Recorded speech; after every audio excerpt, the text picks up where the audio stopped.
Hello students.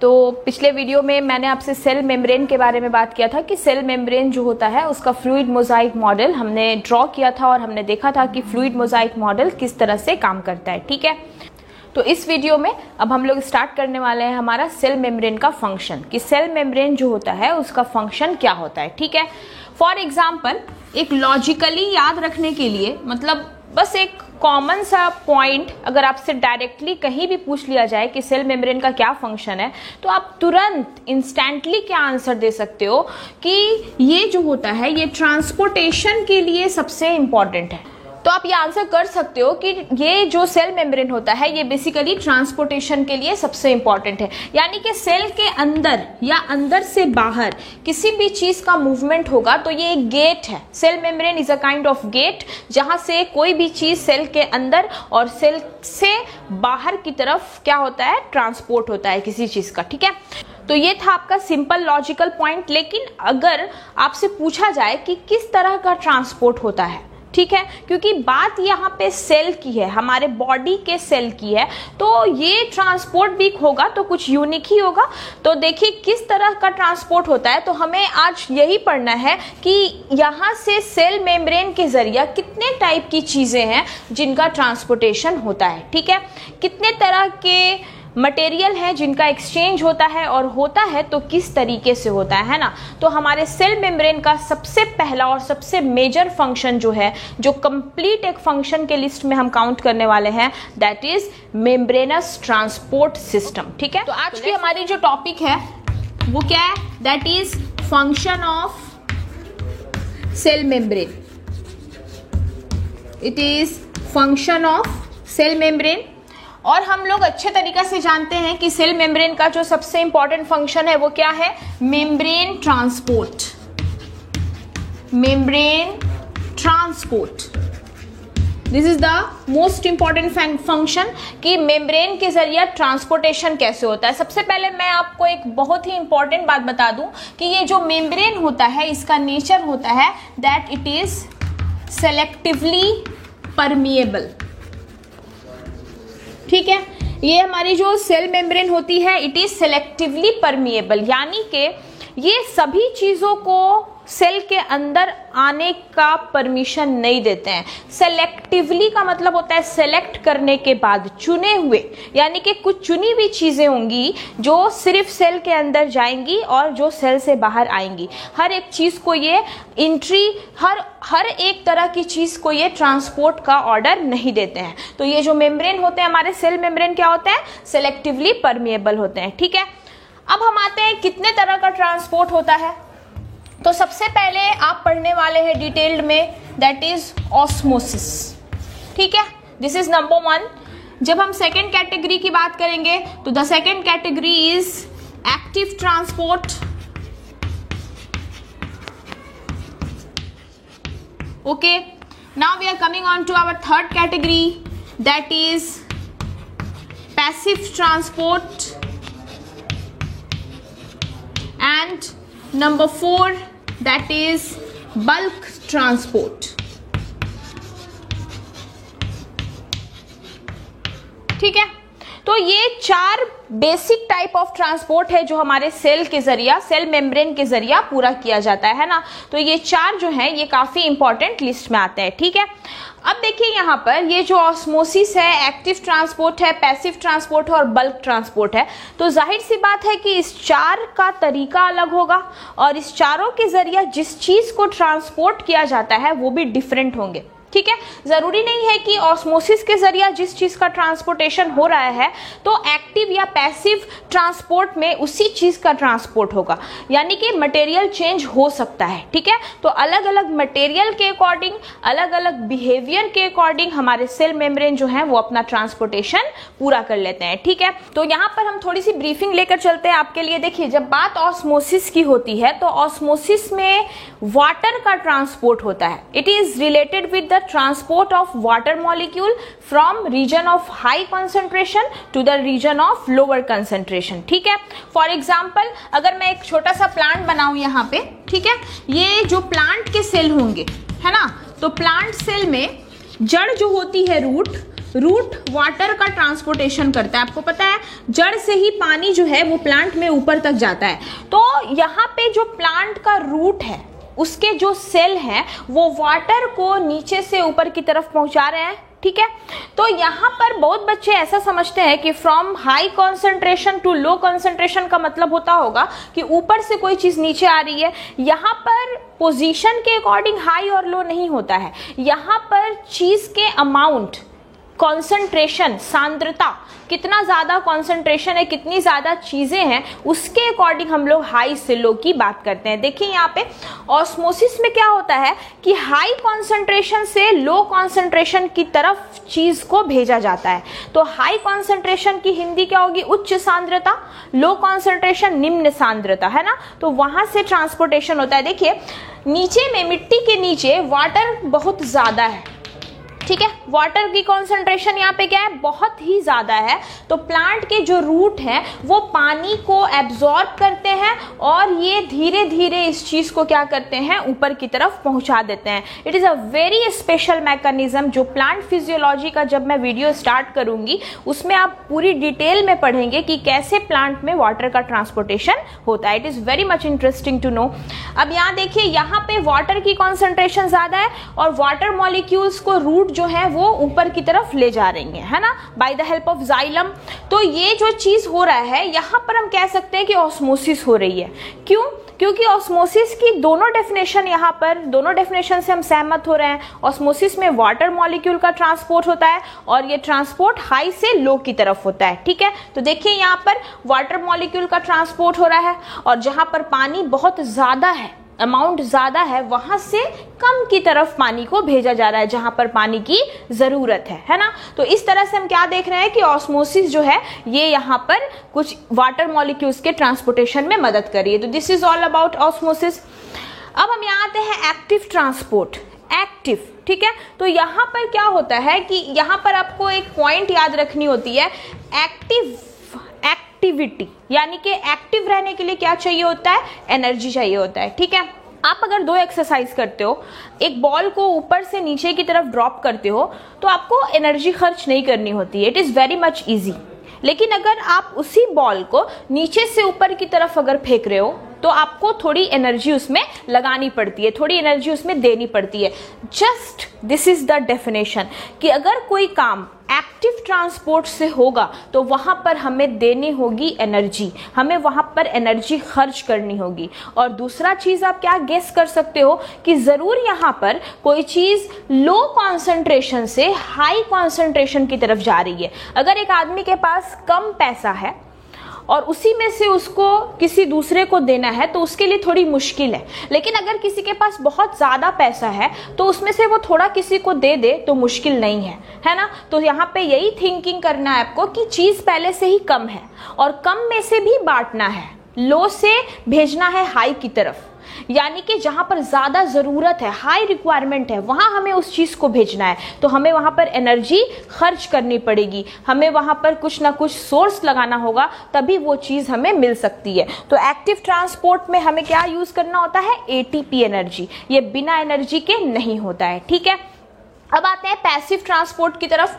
Passive transport जो होता है इसमें किसी भी मॉलिक्यूल्स का, फैट सॉल्युबल, लिपिड सॉल्युबल या जो भी तरह का मॉलिक्यूल्स है हमारा, उसका मूवमेंट होता है। ये वाटर मूवमेंट से रिलेटेड नहीं होगा, ये हमारे किसी भी आयनिक मॉलिक्यूल मूवमेंट से रिलेटेड होता है। और इसमें क्या होता है कि बिल्कुल सेम चीज है, इसमें वाटर नहीं बल्कि किसी भी तरह के दूसरे सॉल्यूट का मूवमेंट हाई कॉन्सेंट्रेशन से लो कॉन्सेंट्रेशन की तरफ होता है। यानी कि चीज पहले से ज्यादा है और हमें इसे किसी दूसरे को दे देना होता है, ठीक है। तो यहां पर हमें किसी भी तरह के एनर्जी को खर्च करने की जरूरत नहीं पड़ेगी, है ना।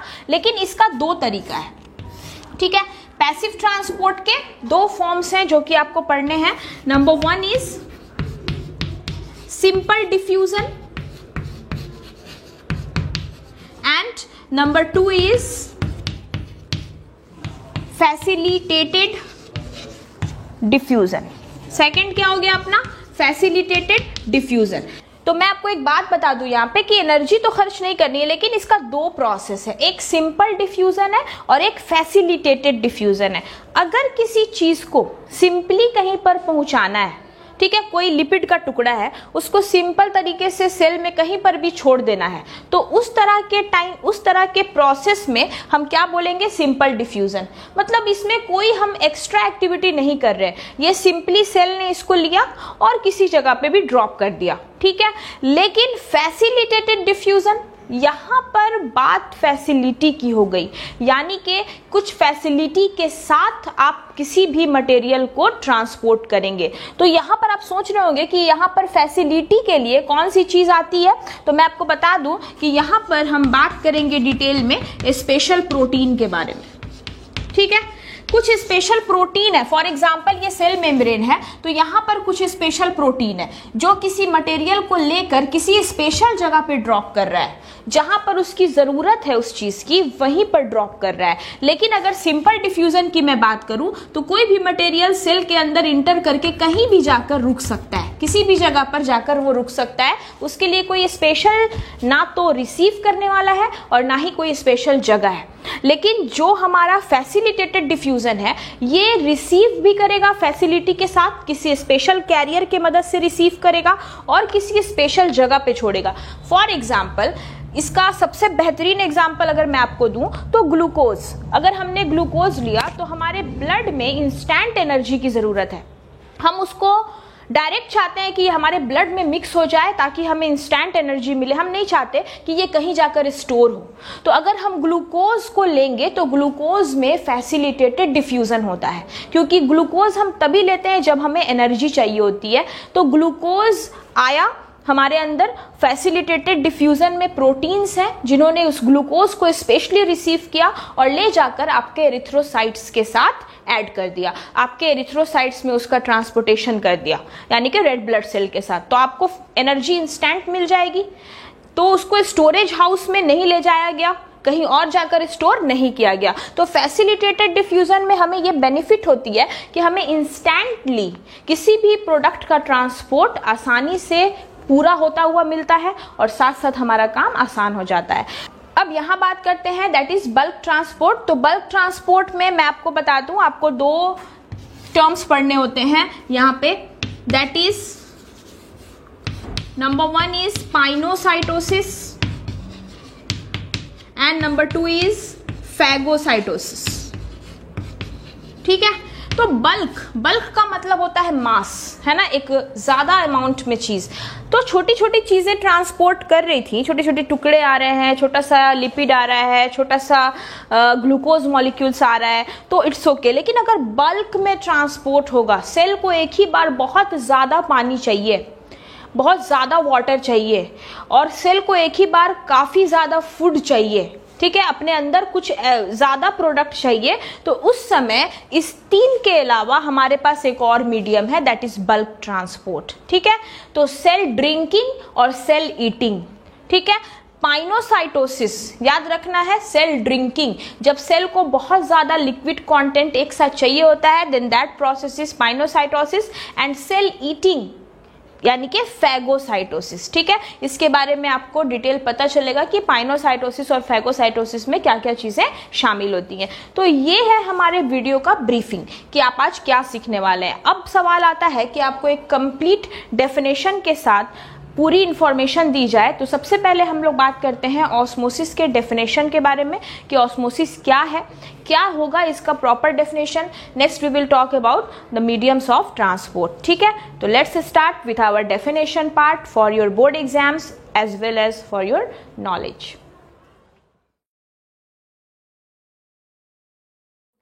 Now we are having the definition of the terms, और साथ साथ मैंने आपके लिए एक्टिव और पैसिव ट्रांसपोर्ट के बीच के डिफरेंस भी लिख दिए हैं।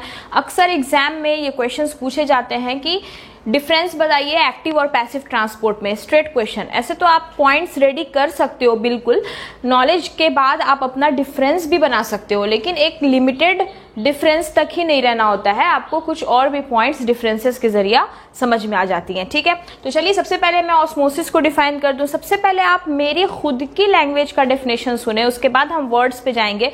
मैंने आपको बोला वाटर का ट्रांसपोर्ट, सिर्फ वाटर का ट्रांसपोर्ट होगा और ज़्यादा से कम की तरफ होगा। जहाँ पर पानी ज़्यादा है वहाँ से उसको कम जगह पर पहुँचा दिया जाएगा। This is osmosis. और ऐसा नहीं है कि सबसे ज़्यादा जहाँ पर पानी है उस पूरी जगह को ही खाली कर दिया जाए, यानी कि कॉन्सेंट्रेशन बराबर जब तक हो जाए तब तक ये ट्रांसपोर्ट चलता रहता है। इसका मतलब क्या हुआ कि अगर आपके पास एक बहुत बड़े ड्रम में पानी है और एक छोटा सा ड्रम है उससे हाफ साइज का, तो हम उस बड़े से ड्रम का आधा पानी लेकर इस हाफ साइज के ड्रम में डालेंगे और तब दोनों का कॉन्सेंट्रेशन क्या हो जाएगा, बराबर हो जाएगा। तो बिल्कुल यही याद रखिए कि कभी भी osmosis along the concentration gradient काम करता है, यानी कि दोनों में ये बराबरी देखेगा। एक जगह जहां बहुत ज्यादा था वहां से कम की तरफ लाया जाएगा, लेकिन ऐसा नहीं है कि पूरे ज्यादा जगह की चीज को खाली कर दिया जाएगा। नो, दोनों के कॉन्सेंट्रेशन को बराबर करके ये ट्रांसपोर्टेशन रुक जाती है।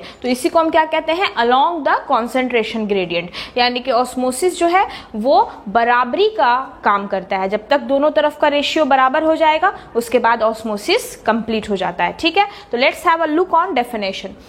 It is the process of movement of water molecules from region of its high concentration to the region of its lower concentration until or unless the concentration gradient maintains. ये मैंने खुद से बोला आपके लिए, इसको नोट कर लीजिएगा। तो यहाँ पे क्या हो रहा है कि जो वाटर मॉलिक्यूल है उसका ट्रांसपोर्टेशन होता है और हाई से लो की तरफ होता है तब तक जब तक सांद्रता बराबर ना हो जाए। ठीक है, तो ये हो गया आपका डेफिनेशन। अब आते हैं एक्टिव और पैसिव ट्रांसपोर्ट में। सबसे पहले ही मैंने आपको कहा था कि एक्टिव रहना है तो क्या चाहिए, एनर्जी चाहिए, और energy in the form of ATP, that is adenosine triphosphate, है ना।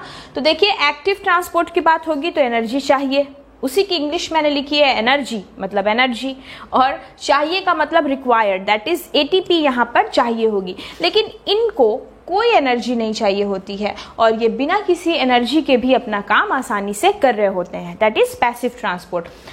ये होता है आपका सक्रिय परिवहन। एक्टिव ट्रांसपोर्ट इज सक्रिय परिवहन और पैसिव ट्रांसपोर्ट इज निष्क्रिय परिवहन, यानी कि यहाँ पर आपको क्रिया करके, काम करके, एनर्जी खर्च करके ट्रांसपोर्ट करवाना होगा। लेकिन यहाँ पे निष्क्रिय यानी कि आपने कोई काम नहीं किया और आपका ट्रांसपोर्टेशन भी चल रहा है। ठीक है, दूसरे पॉइंट पे आते हैं, अकर्स अगेंस्ट कॉन्सेंट्रेशन ग्रेडियंट। अब जाहिर सी बात है, अब हम एनर्जी खर्च करके कहीं से कोई खजाना निकाल रहे हैं तो हम यही कोशिश करेंगे कि थोड़ा ज्यादा मिल जाए, क्योंकि यहाँ पे मेरा पैसा खर्च हो रहा है, यहाँ पे मेरी एनर्जी खर्च हो रही है, तो हम तो यही चाहेंगे ना कि थोड़ा ज्यादा मुझे फायदा हो। तो बिल्कुल यही सोच है इनकी कि यहाँ पर ये एनर्जी खर्च करते हैं तो ये बेनिफिट भी थोड़ा ज्यादा लेते हैं, इसीलिए कॉन्सेंट्रेशन ग्रेडियंट यानी कि बराबरी के खिलाफ चले जाते हैं। अगेंस्ट का मतलब होता है विरोध में जाना या खिलाफ जाना, तो कंसंट्रेशन ग्रेडियंट के ये विरोध करने लगते हैं, बोलते हैं नहीं, मैंने अपना पैसा खर्चा किया। एटीपी क्या होता है, आपने पढ़ा होगा, it is known as energy currency, यानी कि एनर्जी की मुद्रा। तो हम पैसा खर्च करके कोई काम कर रहे हैं तो चाहेंगे कि थोड़ा बेनिफिट ज्यादा हो। लेकिन यहाँ पे क्या है मामला कि यहाँ पे मेरा पैसा नहीं लगा और मुझे चीज भी मिल गई, तो लालच यहाँ पे अपने आप स्टॉप हो जाएगा, है ना। और यहाँ पे क्या करेंगे ये, हाँ भाई तुम भी उतना रखो, मेरे पास भी उतना आ गया, that is enough for me, यानी कि कॉन्सेंट्रेशन ग्रेडियंट के साथ साथ ये काम करते हैं, ये बराबरी की बात करते हैं, लेकिन ये उसके अगेंस्ट चले जाते हैं। ठीक है, अब आते हैं कि वाइटल प्रोसेस मच सेलेक्टिव। जाहिर सी बात है, वाइटल का मतलब होता है पावरफुल। जहाँ एनर्जी खर्च हो रही है वहाँ पर काम भी तेजी से होगा, पावरफुल काम होगा, और हम जब पैसा लगाते हैं तो हम सेलेक्टेड चीज को ही लेते हैं। तो अगर आप एनर्जी खर्च कर रहे हो तो आप कोई सिंपल चीज पर एनर्जी खर्च नहीं करोगे, काफी वो जरूरी है आपके लिए, तो आप वहां पर अपनी एटीपी खर्च करके उस चीज को ले रहे हो, बहुत ज्यादा आपके लिए रिक्वायरमेंट है उसकी, यानी कि बहुत सेलेक्टिव चीज है, बहुत खास चीज है जो कि आपको लेनी है, आपके सेल को लेनी है, आपके सेल को उसकी बहुत ज्यादा जरूरत है, तो जाकर हम इस प्रोसेस के जरिए आते हैं। लेकिन इसमें क्या होता है, इट इज फिजिकल प्रोसेस, ये दिन रात वाला काम है। जैसे चावल दाल सब्जी खाने वाला काम, ये हर दिन का डाइट होता है, लेकिन किसी दिन कुछ लेकिन अगर किसी दिन कुछ स्पेशल बनता है तो वहाँ पर थोड़ा पैसा ज़्यादा खर्चा होता है। आप थोड़ा एक्स्ट्रा अमाउंट लगाकर वो चीज़ परचेस करते हो और अपने घर में काफ़ी सारी डिशेस बनाते हो। लेकिन चावल दाल सब्जी तो हम इजीली मेंटेन करते हैं, वो साधारण है, वो सब कोई खा सकता है, सबके घर में बन जाता है इजीली, है ना। तो यहाँ पर वही चीज़ है कि ये फिजिकल प्रोसेस है, यानी कि दिन रात का काम है। ये पानी प्लांट को देना, फूड का ट्रांसपोर्ट होना, ये तो दिन रात का काम है। तो यहाँ पर कोई सेलेक्ट होने वाली चीज़ ही नहीं है। ये तो ज़रूरत है आपका कि आपके प्लांट में, आपके बॉडी में वाटर का ट्रांसपोर्ट या फूड का ट्रांसपोर्ट, ये सारी चीजें होती रहेंगी। लेकिन हम ग्लूकोज और वाटर का फर्क बता दें आपको। यहाँ पर वाटर हो गया जो हमारा ये मामला संभाल रहा है, पैसिव, कोई पैसा नहीं खर्च करना है, वो जरूरी है, वो आता जाता रहेगा। लेकिन हम ग्लूकोज लेते हैं कब? जब हमें बहुत ज़्यादा उसकी ज़रूरत होती है और बहुत ज़्यादा हमारी एनर्जी जो होती है उसकी रिक्वायरमेंट हमें बढ़ जाती है, तो हम स्पेशली ग्लूकोज को लेते हैं। तो ये सारी चीज़ें हमें सोच कर चलनी होती है, ठीक है।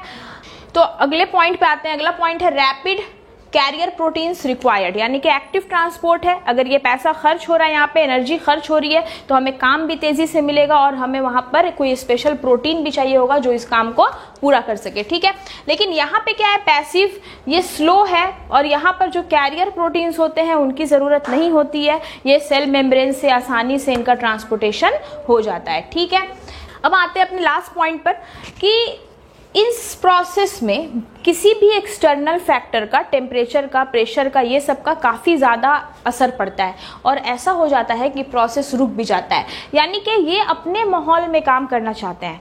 बाहर का टेम्परेचर हाई होगा, लो होगा, तो इससे इस प्रोसेस पर क्या होगा, असर पड़ेगा और कभी कभी तो ये प्रोसेस रुक भी जाती है, ठीक है। लेकिन चूंकि ये किसी पर डिपेंड नहीं है, ये प्रोसेस नॉर्मल है, जो फिजिकल प्रोसेस है, हर दिन हो रहा है, तो ये किसी भी तरह के एक्सटर्नल फैक्टर का इस पर कोई असर नहीं पड़ता है। ये इसकी रोज का काम है, इस तरह का ट्रांसपोर्ट रोज होना है, तो किसी भी तरह के क्लाइमेटिक फैक्टर्स का कोई असर इस पर नहीं पड़ेगा। लेकिन यहाँ पे चूंकि हम देख रहे हैं आप कि सबसे पहली चीज एनर्जी पे डिपेंड है, तो जाहिर सी बात है कि यहाँ पर इस चीज का इफेक्ट पड़ेगा और यहाँ पर हमारा काम रुक भी सकता है, ठीक है। तो ये था हमारे एक्टिव और पैसिव ट्रांसपोर्टेशन को लेकर आपके लिए डिफरेंस। तो मैंने आपको बताया था कि पैसिव ट्रांसपोर्ट है जो हमारा, इसमें दो तरह के प्रोसेस जो है वो इन्वॉल्व होंगे, ठीक है।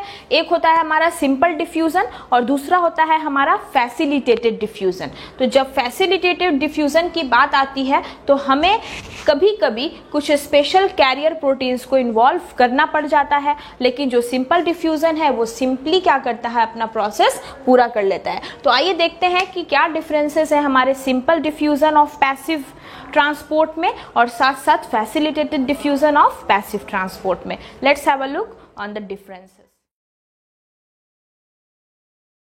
Okay, now we are having the two types of diffusion, that is simple diffusion as well as facilitated diffusion, ठीक है।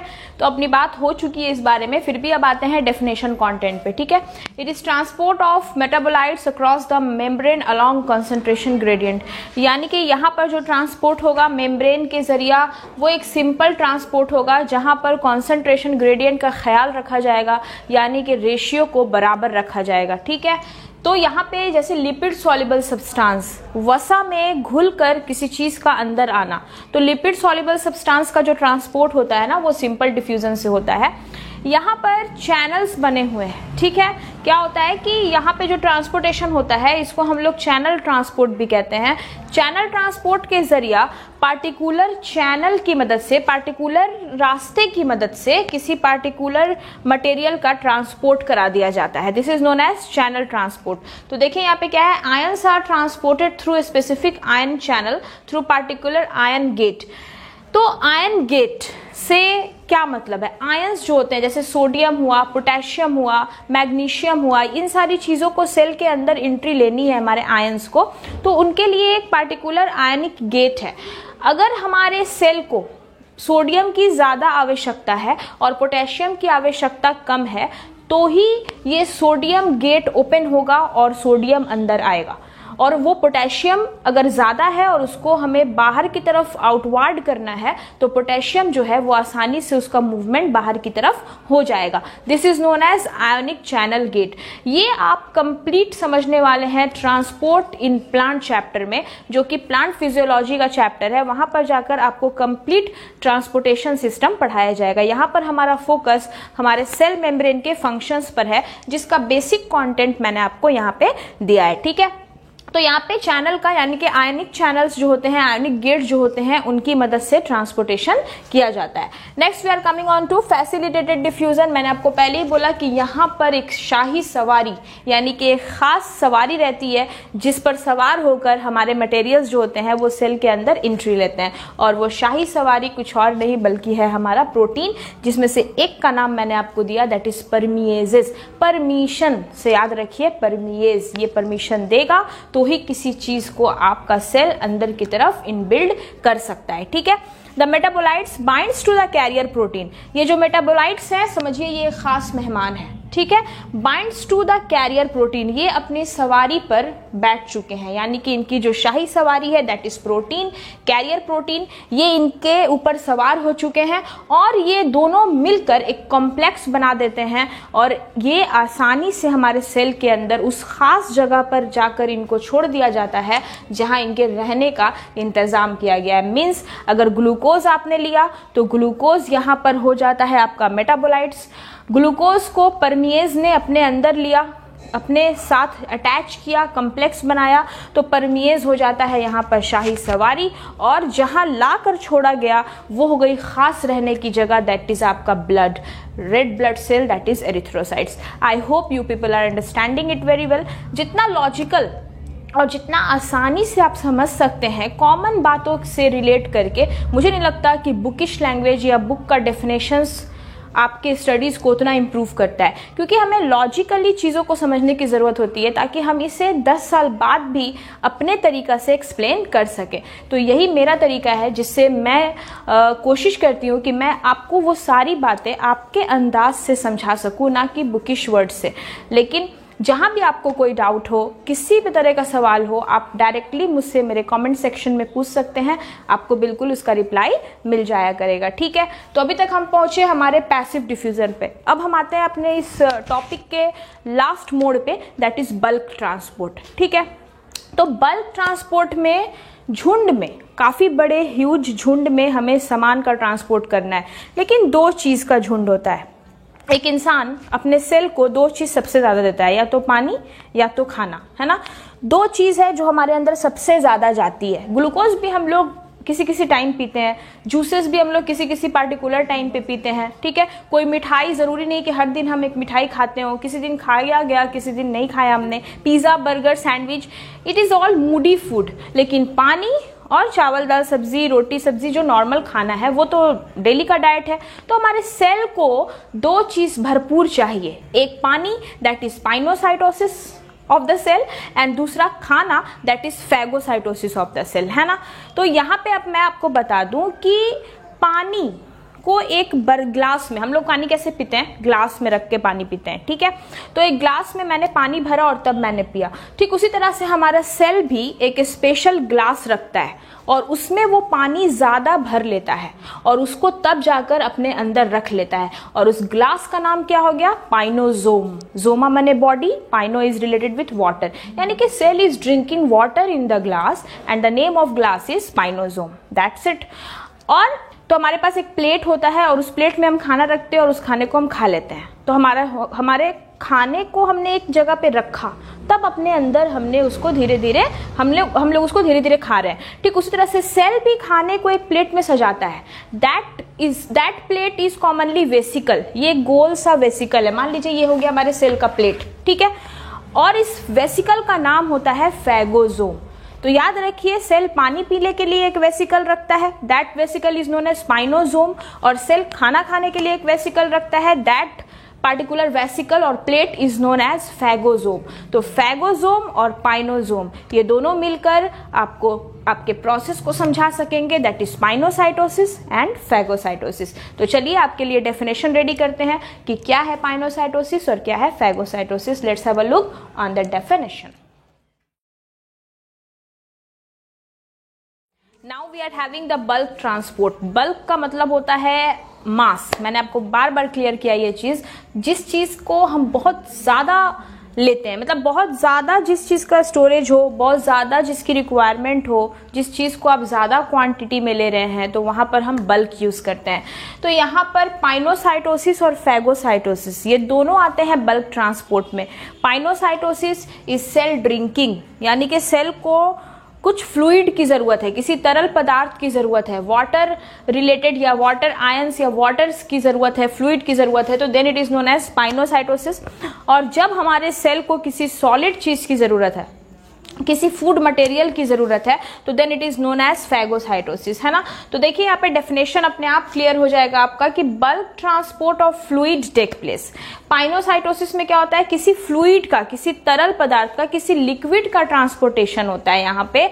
लेकिन यहाँ पे हम क्या देख रहे हैं कि यहाँ पर सॉलिड मटेरियल्स जैसे फूड हो गया, कोई फॉरेन पार्टिकल्स हो गया, पैथोजेंस हो गया, ये सारी चीजें हमारे सेल के अंदर जाती हैं। For example WBC, white blood cell, वहां पे क्या होता है, वो किसी भी तरह के पैथोजेन को अपने अंदर क्या करते हैं, ले लेते हैं, अपने अंदर लेकर उनको डिस्ट्रॉय कर देते हैं। पैथोजेन का मतलब रोग कारक। अगर आपके सेल के अंदर कोई बैक्टीरिया गया, बैक्टीरिया एक सॉलिड फिगर है, एक पैथोजेन है ना, तो वो WBC क्या करता है, अपने अंदर उस चीज को एंट्री देता है और उसको अपने अंदर डिस्ट्रॉय कर देता है। तो यहां पर क्या हो रहा है, फैगोजोम, यहां पर क्या हो रही है, फैगोसाइटोसिस हो रही है, ठीक है।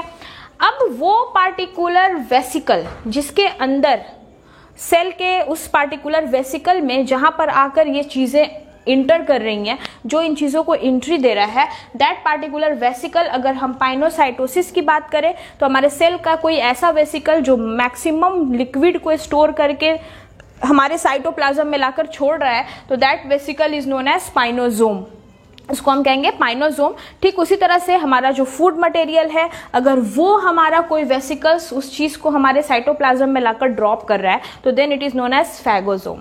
तो जैसे मैं आपको बताऊं लाइजोजोम, है ना, तो लाइजोजोम को किसी लिक्विड एंजाइम की जरूरत होती है, तो हमारे जो ये पाइनोजोम है, ये उस लिक्विड को ले जाकर लाइजोजोम के अंदर ड्रॉप करते हैं। फिर लाइजोजोम उसको साइटोप्लाज्म में ले जाता है और ले जाकर डिस्ट्रॉय कर देता है, ठीक है। तो ठीक इसी तरह से हमारे ट्रांसपोर्टेशन के प्रोसेस में सेल मेम्ब्रेन का एक बहुत अहम रोल है, और सेल मेम्ब्रेन के मदद से ही हमारे सेल का मैक्सिमम फंक्शन हो जाता है पूरा, और पूरा का पूरा फंक्शन जो है वो सिर्फ और सिर्फ ट्रांसपोर्ट से ही रिलेटेड होता है, ठीक है। तो ये था हमारा आज का कि फंक्शन क्या होते हैं सेल मेम्ब्रेन के। Now be ready for starting the cell organelles. अब हम चलेंगे सेल के अंदर और एक एक ऑर्गेनेल्स को काफी खूबसूरती से with diagram we will explain one by one. तो प्लीज इस वीडियो को देखने के बाद आप मुझे जरूर कमेंट कीजिए कि आप कितना पार्ट इसका समझ पाते हैं, और अगर आपको कोई इम्प्रूवमेंट चाहिए तो आप वो भी मुझे बोल सकते हो। आपकी एडवाइस बहुत वैल्यूएबल होती है ताकि मैं इसको और भी ज्यादा बेहतर कर सकूं। तो इसलिए please share. Till then please take care, see you soon in our next video.